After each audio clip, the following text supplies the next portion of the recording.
Michael Grubb, Evolve Ministry. So, what we're going to talk about now is the human eye. And basically, if you want to look at the way evolution created mankind, the human eye serves a very specific purpose, which would be the purpose of observation, the purpose of awareness. So, think about it extremely logically. We have the gift of sight.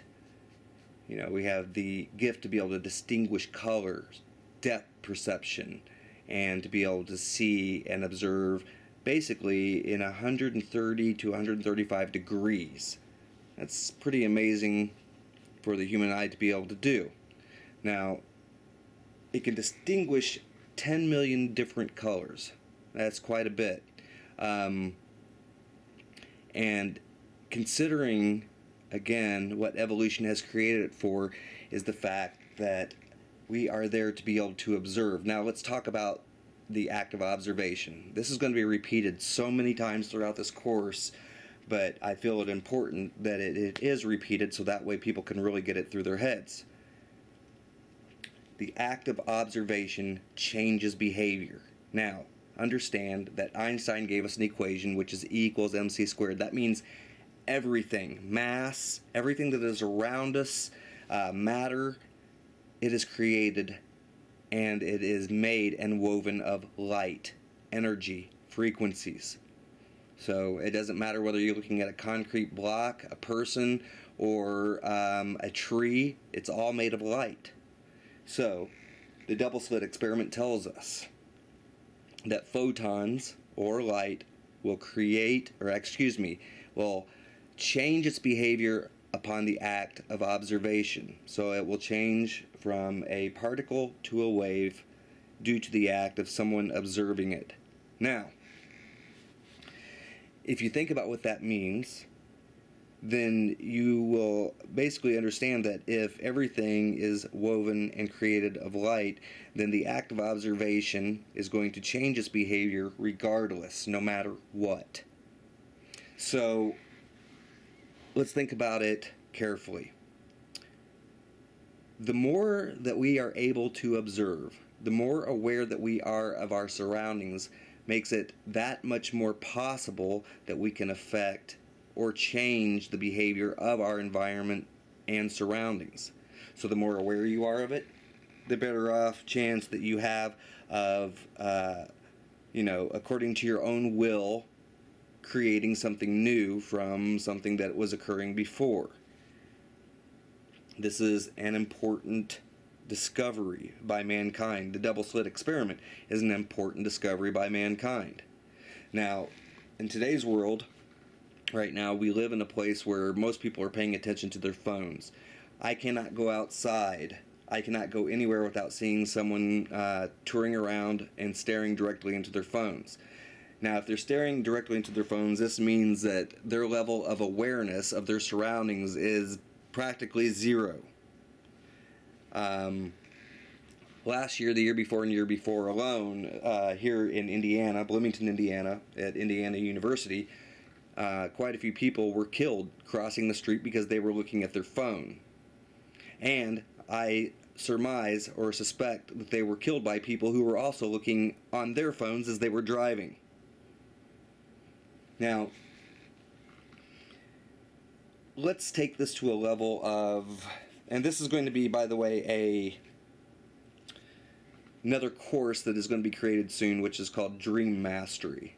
A lot of people want to be able to control their dreams. A lot of people want to be able to have authority of what occurs in their dreams, in their dream states. Well, understand that your level of awareness in the real world is going to transfer into the level of awareness that you have in the dream state. So in other words, if you are not aware here, if you're constantly focused on things that are not important here and not observing your surroundings while walking around and enjoying your day-to-day activities, chances are that's going to transfer into the dream state, because this is a very unconscious thing, and it's also a very conscious thing. So if you are accustomed to constantly diverting your attention to that which is not important, more than likely on a subconscious level, this is going to transfer itself into your dream state.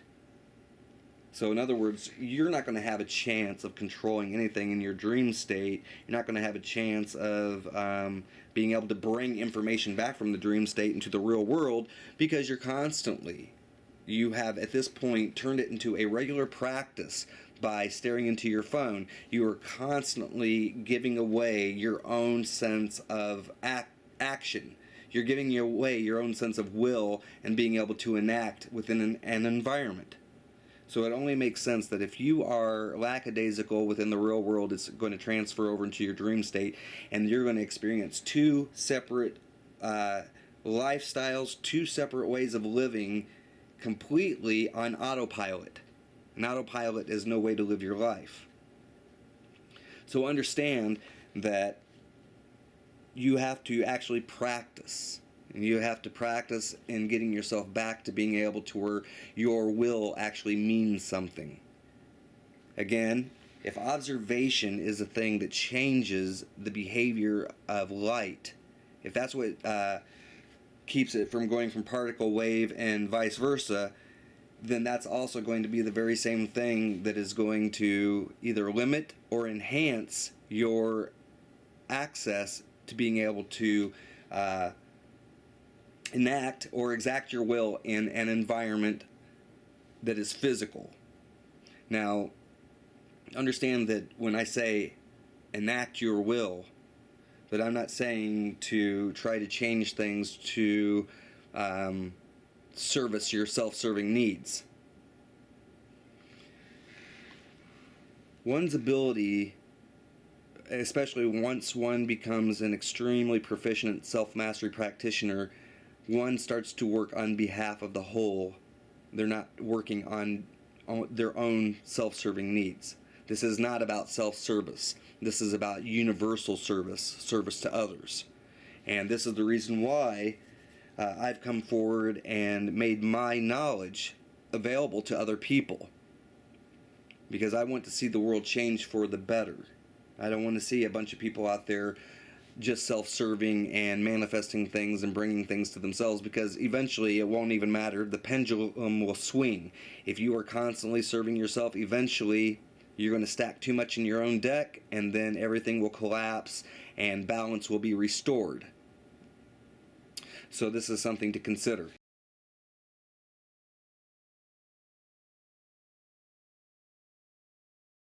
As a self-mastery practitioner, it becomes obvious why the universe would grant us such an ability known as sight.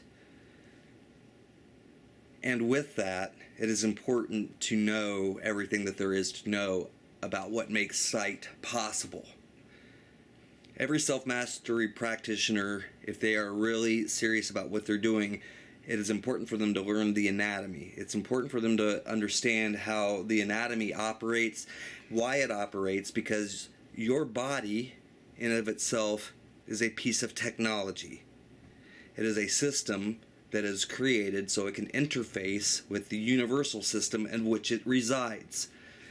The universe, of course, is made of electricity. It's made of energy. Again, we go back to E equals mc squared. Einstein gave us that equation for a reason. With that equation, it tells us the nature of the world in which we live. And I can tell you this, if it is electrical, if it is made of energy, then at the end of the day, it comes down to a digital world. Ones and zeros, binary. And you can even see the idea of a binary system reflected in the type of choices that we make from day to day. Everything that we see and everything that we do comes down to a choice. Am I going to go right? Am I going to go left? Am I going to go up? Am I going to go down? Is it a yes or is it a no? Any way you look at it, we are presented binary options because we live in a binary coded world. That's all there is to it. Now, many people would really like to argue with me about this, but I highly suggest studying and learning about the digital reality as it was discovered by a man named Sylvester James Gates Jr. This man is a very important man. He is a particle physicist with CERN. He's also a theoretical physicist. but they discovered the binary code basically written in the fabric of space and time as they were doing particle collisions with CERN. So if you were really interested in understanding the digital nature of this reality, I suggest looking into him. And of course, I'm going to have another course coming out soon called The Nature of the Machine, which will very much talk about the coding of the system and what it is that we reside in. But that, of course, is a different course. Right now we're talking about the human eye. So let's get into this a little bit. The human eye, number one, as I said before, it can distinguish over 10 million different colors. All right? We have systems, and we also have neurons that are created that help the brain regulate and decipher all the input that comes into our eyes, and then our brain is the very thing that creates this image or picture for us, flips it upside down or actually right side up, so that way we understand and recognize space, we recognize depth, we recognize time. All right? So the human eye is an organ that reacts to light. It is light dependent. Now, it has non-image forming photosensitive ganglion cells in the retina, and the retina receives light signals which affects the adjustment of the size of the pupil. And this also regulates and suppresses the hormone melatonin, and so it does the entrainment for the body clock. So these are what is known, or this is what is known as the circadian rhythms. Now, in animals, melatonin is involved in the entrainment or the synchronization of the circadian rhythms of the physiological functions, including sleep, blood pressure regulation, seasonal reproduction, and many other things. Melatonin has biological effects in animals, and they are produced through the activation of melatonin receptors, while others are due to its role as a pervasive and powerful antioxidant. Now, this is all encoded within our DNA. So melatonin is a very strong hormone. It's a very strong chemical, and it regulates quite a bit of things within our body system. This is something that you have already studied about within biological energy systems. So I don't need to go into it too far, but understand that it is the human eye that works in conjunction with the pineal gland that actually helps to secrete this hormone melatonin. Melatonin is dependent, it's light dependent. So the less light that the eyes are able to sense, the more melatonin is produced.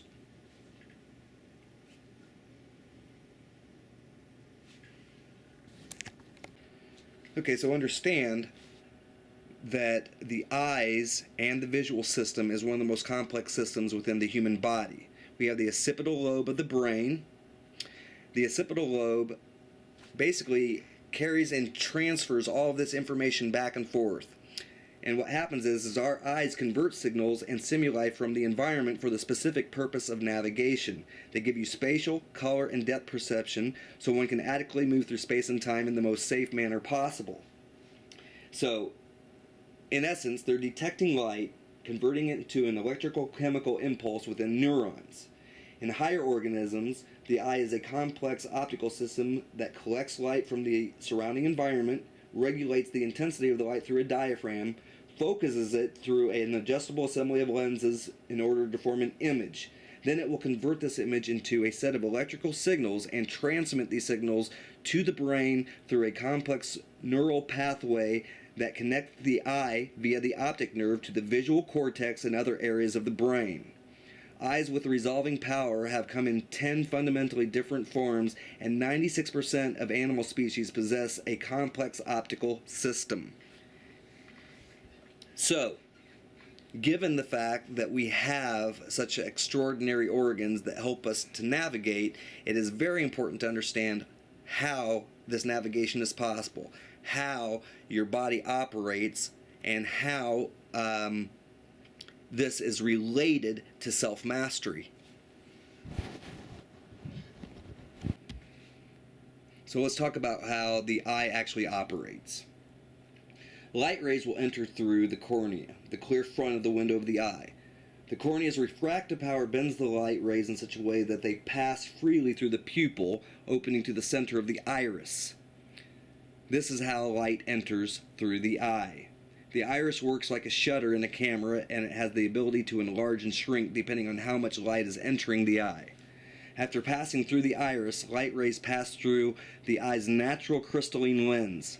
This clear, flexible structure works like the lens of a camera, shortening and lengthening its width in order to focus the light rays properly. In a normal eye, the light rays come to a sharp focusing point of the retina.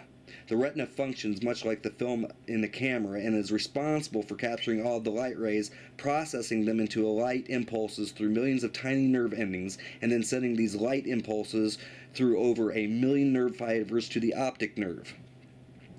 Because the keratoconus cornea is irregular and cone-shaped, light rays enter the eye at different angles and do not focus on one point of the retina, but on many different points, causing a blurred, distorted image. In summary, the cornea is the clear, transparent front covering which admits light and then begins the refractive process. It also keeps foreign particles from entering the eyeball. The pupil is an adjustable opening that controls the intensity of light permitted within the strike of the lens. The lens focuses light through the vitreous humor, a clear gel-like substance that fills the back of the eye and then supports the retina. So, the retina receives the image that the cornea focuses through the eye's internal lens and then transforms this image into electrical impulses that are carried by the optic nerve to the brain. In terms of the eye, we have the cornea, and the eye is enclosed by a tough white sac, the sclera. The cornea is the transparent window in this white sac which allows the objects you are looking at to be carried in the form of light waves into the interior of the eye. The surface of the cornea is where light begins its journey into the eye. The cornea's mission is to gather and focus visual images. Because it is out front, like the windshield of an automobile, it is subject to considerable abuse from the outside world.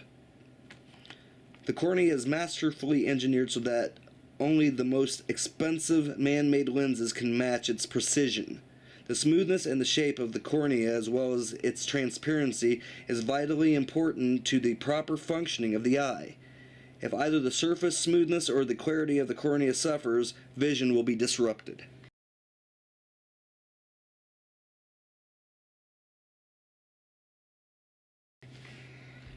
So as a self-mastery practitioner, I'm telling you now that I want you to learn everything that there is to know that I provided in this particular course about the eye. Absorb as much information as humanly possible. Do not try to rush through this course. I've tried to tell people many times, do not rush through the courses. Learn as much as possible. And also, just so you are aware, that when it comes time to move into the abilities courses, you're going to be tested. You're going to have to talk to one of the teachers, and it's going to be done via Skype. You will be given an oral quiz, or actually test, over the Skype platform. And at that point, whoever you have tested out with, whatever teacher, will essentially record your progress, record your grade. If it is not a passing grade, you will not move forward into the abilities course. So understand that we do this because we want to ensure that all of our students are actually ready, that all of our students are actually knowledgeable and ready to move on to the abilities course, which, to be quite honest, that requires a lot of responsibility. And this is the reason why I'm so very astringent when it comes to the abilities course, because believe it or not, I myself have my own personal set of trainers. I'm not going to talk much about them. But if I promote someone who is not ready to be promoted and my students end up using this knowledge for negative purposes, not only can they hurt themselves, not only can they hurt others, but this goes right up the ladder, and then I could be held responsible. So this is the very reason why I am extremely guarded when it comes to pushing students forward before they are ready. There are plenty of schools out there that will go ahead and let you promote according to how much money you've spent or the amount of time that you've been there. But Evolve Ministry is not one of those schools. We are a genuine school of the metaphysical. We are a genuine school that teaches abilities for the right reasons. And we are actually teaching, what we are truly teaching is a connection with the universal mind. What abilities are, they are symptoms. They are side effects that tell you that you are on the right track and that you are doing things right when it comes to creating this connection. The connection is the most important thing you could ever look for. And I, as a self-mastery practitioner, would much rather have a connection. If I didn't have any of these abilities, but I actually had the connection and still could communicate, then that would be fine with me. But as I said before, the abilities are just signals. They're signs that let you know that you are on the right path and that you are doing things appropriately. But again, the reason why I got into this in the first place, it was never to empower myself with abilities. I got into self-mastery because I wanted to have a relationship with the universal whole. I wanted to prove to myself that there was a quote-unquote God. Now that word gets used very frivolously in this particular world. And so understand that I don't believe in a God in the same way that other people, when they use that term, believe in it. So I do believe in a universal intelligence. I just do not believe it is the same type of intelligence that people have been taught by religion or even by their, hand-me-downs from parents. God, in my personal opinion, is not something that can be so easily contained, quantified, or defined by the makings of a man-made religion. So just keep this in mind.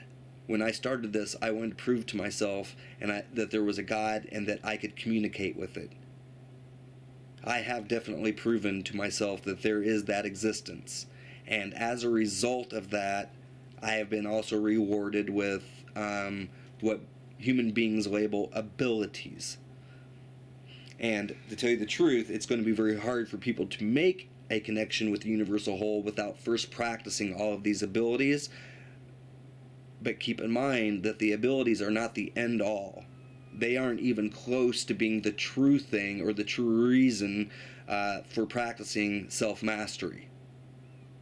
They are just a side effect. Eternal love.